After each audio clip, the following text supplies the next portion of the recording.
ఆలేరు పట్టణంలోని ప్రభుత్వ డిగ్రీ కళాశాలలో మ్యాజిక్ బస్ ఇండియా ఫౌండేషన్ ఆధ్వర్యంలో జాబ్ మేళా నిర్వహించారు. ఈ జాబ్ మేళాలో 15 కంపెనీలు పాల్గొని విద్యార్థులకు ఇంటర్వ్యూ ద్వారా వారి అర్హతను బట్టి ఉద్యోగ అవకాశాలు కల్పించడం జరిగింది. కార్యక్రమంలో చీఫ్ గెస్ట్ గా ప్రభుత్వ మరియు ఎమ్మెల్యే బీర్ల ఐలయ్య పాల్గొని ప్రపంచంలోనే అత్యధిక యువత కలిగిన దేశం భారతదేశం అని, అలాగే కళాశాల సమస్యలపైన స్పందిస్తూ కళాశాలకు బస్సు సౌకర్యం మరియు వాటర్ ప్రాబ్లంను అతి త్వరలో పరిష్కరిస్తామని, అలాగే జాబ్ మేళా నిర్వహించిన కంపెనీలకు కావాల్సిన మౌలిక సదుపాయాలు కల్పిస్తామని చెప్పారు.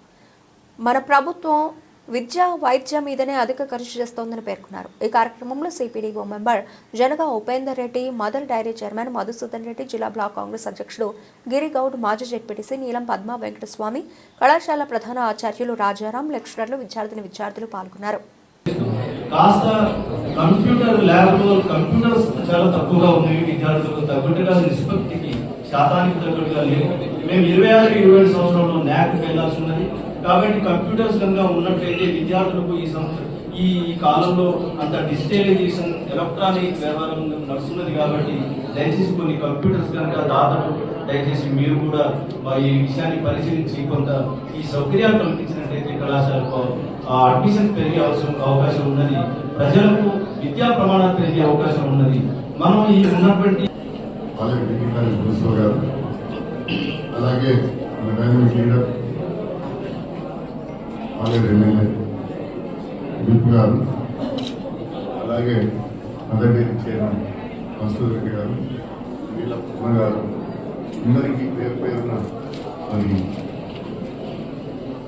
సుధాకర్ రెడ్డి గారు, మెంబర్ శ్రీనివాస్ గారు, రానటి శ్రీనివాస్ గారు, ప్రిన్సిపల్ గారు, కుర్చీల మీద పరీక్ష రాసుకుని టేబుల్ ఇవ్వండి. మరి ఇంత పెద్ద కాలేజీ టేబుల్ లేకపోతే అంటే ఎంబడే తక్షణమే ఆలేరు శాసనసభ్యులు ముద్దుబిడ్డ శ్రీ బీర్ల ఐలయ్య గారికి, గౌరవ ప్రిన్సిపల్ మరియు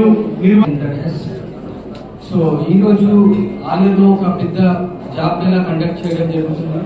యువతకు మెగా జాబ్ మేళ వల్ల ఎక్కువ అవకాశాలు ఉంటాయని చెప్పి ఈరోజు సమయం ఇవ్వడం, నిజంగా కూడా కళాశాల అభివృద్ధి కోసం తప్పకుండా ఈ ప్రభుత్వం పాటుపడుతుంది.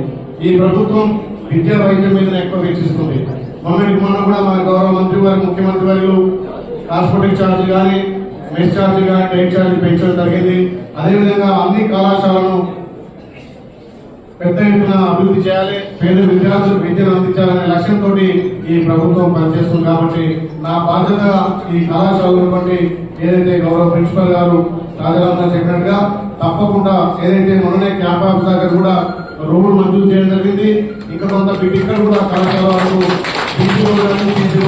మంజూరు చేస్తారని తెలియజేస్తూ, అదేవిధంగా బస్సు కూడా అడిగారు. చాలా మంది బాలబాలికలు కూడా ఇక్కడ రావడం, అదేవిధంగా అక్కడి నుంచి ఇక్కడ సుమారు 1 కిలోమీటర్ బస్సు సౌకర్యం లేక కొంతమంది ఇక్కడ అడ్మిషన్ తగ్గుతున్నాయని మా దృష్టికి వచ్చింది. కాబట్టి ఈ రోజే థియేటర్ మాట్లాడి మార్నింగ్ ఒక ట్రిప్, ఈవినింగ్ ఒక ట్రిప్ తప్పకుండా కళాశాల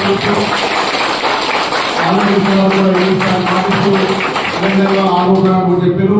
తప్పకుండా మా ప్రభుత్వం నుంచి 4 నిధుల నుంచి ఆరోపణలు ఏర్పాటు చేసే విద్యార్థులకు ఈ పాఠశాల శాంతిని కేంద్రంగా ఉండాలి.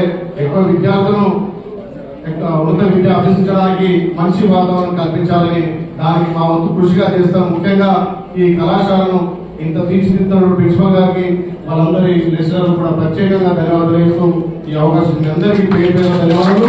ఈ యాజమాన్యంలో కూడా సభ్యులతో మీటింగ్ ఏర్పాటు చేసి మీ కంపెనీ సమస్యల పట్ల కూడా ప్రభుత్వం సానుకూలంగా మీకు కావాల్సినటువంటి వస్త్రం కల్పించడానికి కూడా మేము ఎక్కువగా సిద్ధంగా ఉంటామని తెలియజేస్తూ మరొకసారి అందరికీ పేరు ధన్యవాదాలు.